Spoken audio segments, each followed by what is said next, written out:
arte, cultura de rua. Eu trabalho com artesanato, faço meus instrumentos musicais, sou meu próprio instrumento.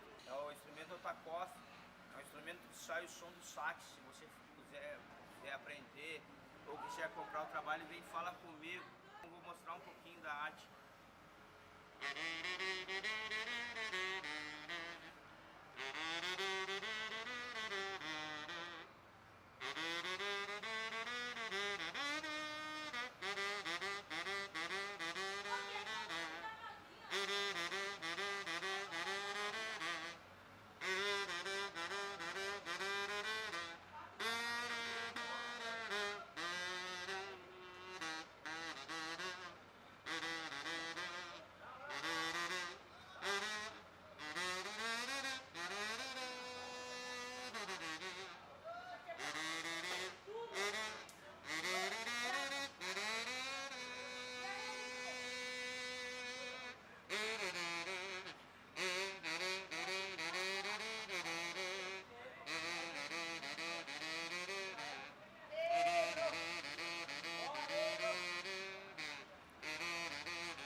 E aí pessoal, é isso que eu quero mostrar pra vocês, que é um bagulho assim, eu vou falar pra vocês, o que você quer aprender, nunca pede pra alguém, só olha que você aprende. Obrigado.